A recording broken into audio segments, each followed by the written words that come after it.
All right, Shalom. This is Kamal Yala out of Great Millstone, Atlanta. When I give all praises to YAHAWAH, BAHASHAM, BAHASHAM, double honors to the elders and apostles of Great Millstone.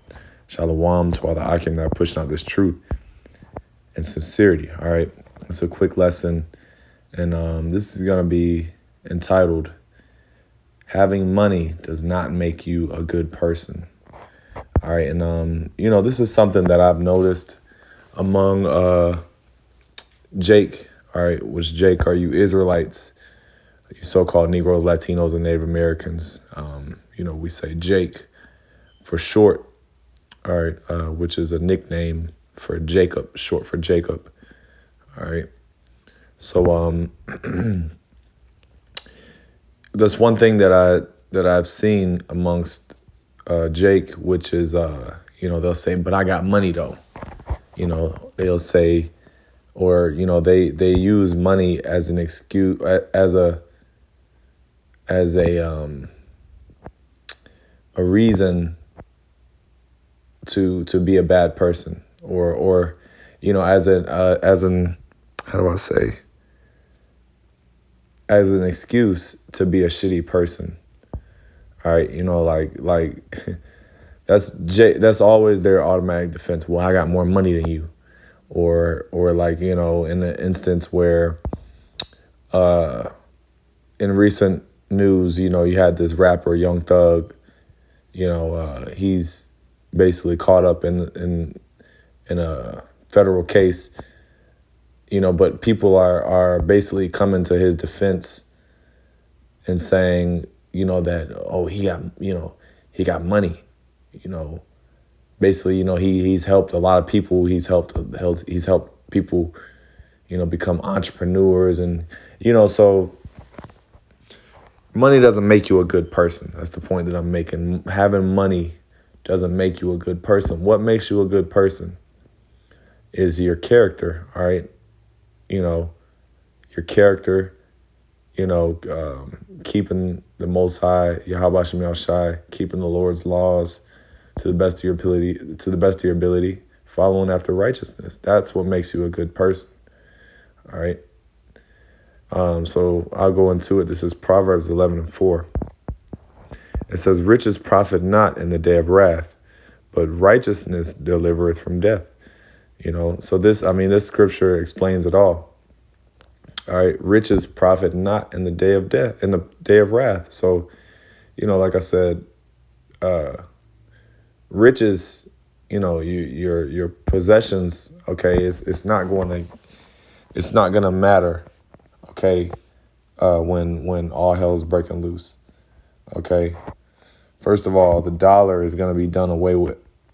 All right, this whole financial system is gonna crash, so your money will be useless. All right, but it says, but righteousness delivereth from death. Yeah, because righteousness is really what matters at the end of the day. All right. These people can claim, they can say, oh, I got this, I got that. They can basically hide behind their money. Okay. But the Lord will still pull their ticket. Okay. The Lord don't care about your money. There's no entry fee in the kingdom of heaven. Or your bank account got to be, you got to have at least 20,000 in your bank account. To 40,000 in your bank. No, the Lord doesn't care about your money. Okay. As a matter of fact, let me get this. Let me keep going. It says, the righteousness of the perfect shall direct his way, but the wicked shall fall by his own wickedness. All right.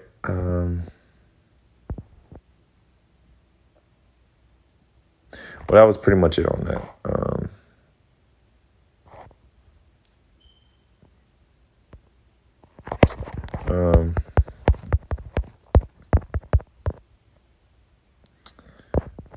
And let's get this. Luke 6:24. I started 23. It says, rejoice ye in that day and leap for joy. For behold, your reward is great in heaven. And that's really the ultimate reward that we want. I like the scriptures say, lay up not your treasure, lay up not for yourselves. Matter of fact, I'll get that in a second. But, you want to lay up your treasures in heaven. Okay, but it says your reward is great in heaven. And that's really what we want. We don't want carnal gain. We don't want material gain, because all that's going to do is make it harder to want to leave this place. All right, when you, matter of fact, I'll just keep going. It says, for in like manner did their fathers unto the prophets. Verse 24, it says, but woe unto you that are rich, for ye have received your consolation. All right, see that? Which consolation is a prize. Okay. But it says, woe unto you. Woe means destruction. Destruction for you that are rich. Okay. Starting with your super rich. Anybody that's super rich in this kingdom, more times than not, they're not going to make it into the kingdom of heaven. I mean, first of all, if you're of another nation outside of Israel, then you ain't going to make it anyway. But among you so-called, among you Israelites, you entertainers, you Israelite entertainers, the ones of you that are rich, okay, you're scarcely going to be saved. All right. It says, for ye have received your consolation. You received your prize. Okay. You've already received it. You can't be how are you going to be a two-time winner? Hey, because the scriptures say, matter of fact, I'll get that in a second as well. So let's keep going. It says, woe unto you that are full, for ye shall hunger. Woe unto you that laugh now, for ye shall mourn and weep. So yeah, there's going to be a very big role reversal on the planet Earth. All right. Like the scriptures say, the first shall be last and the last shall be first. So everyone that's on top, okay, they're going to be last. Everyone that's on top, they're going to be on the bottom. Okay. All right. There's going to be a very big role reversal. Hey, because us here, that are fighting for this kingdom, okay, we're not financially rich. None of us have any more than, we may have, some thousands. We may have some thousands in the bank account, some more than others. Brothers may have more than others, but nobody's balling. Nobody's hitting M's. You're hitting millions of dollars, okay? And, rightfully so. It's for a particular reason, because number one, struggling builds character, okay? It builds faith, and it keeps you humble, okay? Because, hey, if we did have a substantial amount of money, we wouldn't even push as hard in the truth. We wouldn't push as hard with the truth, and also we wouldn't be pushing. We wouldn't be focused, okay? Because when you have a bunch of money, when you have a bunch of money, what do? You figure out how you're going to spend it. You spend it, okay? Which is taking your time away from the Heavenly Father and His Son. All right, you understand? So it says, woe unto you when all men shall speak well of you, for so did their fathers to the false prophets. Okay. Now, these are, now I'll give you an example of this. Like I said, I brought up this rapper named Young Thug. All right, woe unto you when men shall speak well of you. And a lot of people are speaking well of him. They're basically saying, it says, when all men shall speak well of you. Yeah, they're trying to make this guy into a hero. Oh, he didn't do nothing wrong. He just, he provided a lot of opportunities for people. And, his so-called gang, it's really a business. It's not, this and this and that. But this guy is wicked as hell, man. So So let me get that, and then I'm gonna get those ones that I called, and I'm gonna close up in a second. This is Isaiah 5, verse 20. Woe unto them that call evil good and good evil, that put darkness for light and light for darkness, that put bitter for sweet and sweet for bitter. And, going back to what I was saying, people have this thing backwards. Okay? Woe unto them that call evil good and good evil. Yeah, because the love of money is evil.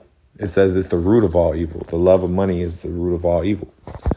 So, but in this society, money is a good thing. Okay? Loving money is a good thing. Having money and loving money, that's a good thing. That's everybody's goal. That's everybody's, when you ask anyone, what are their goals? What's your goal in 5 years? What is your, what's your goal?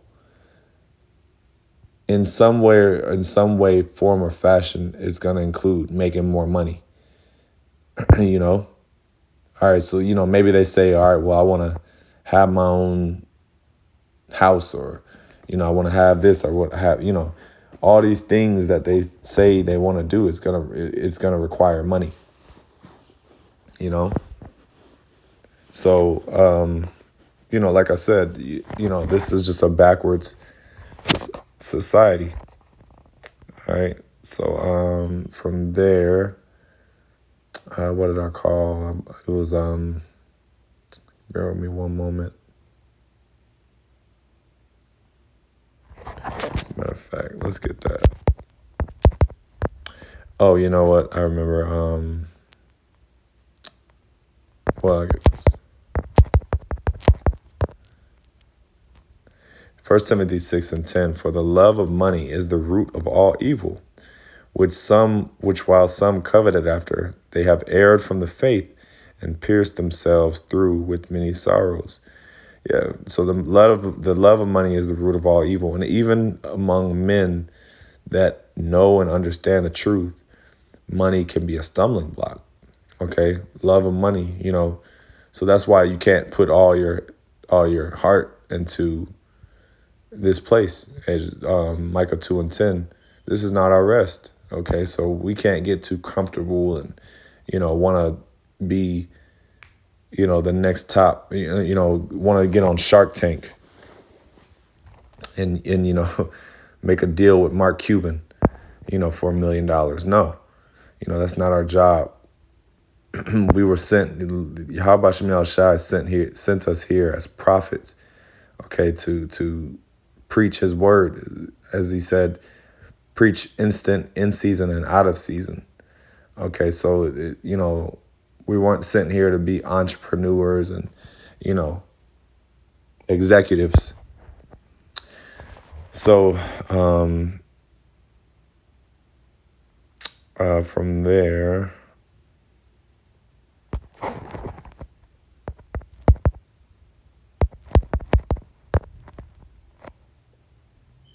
Matthew 6:19, lay not up for yourselves treasures upon earth, where moth and rust doeth corrupt, and where thieves break through and steal. Yeah, so like I said, we don't want to lay up for ourselves treasures on earth. What are treasures on earth? Assets, carnal assets, cars, money, land, clothing, all these things that people value, boats, all these different things. These are treasures on earth. It says where moth and rust doeth corrupt. Yeah, because everything decays over time. Everything nice decays over time. You look at, you can even look at, you look at, what do you call it? If you look at, old mansions, abandoned mansions, those were once nice at one time, but over the years, they break down. The elements break it down.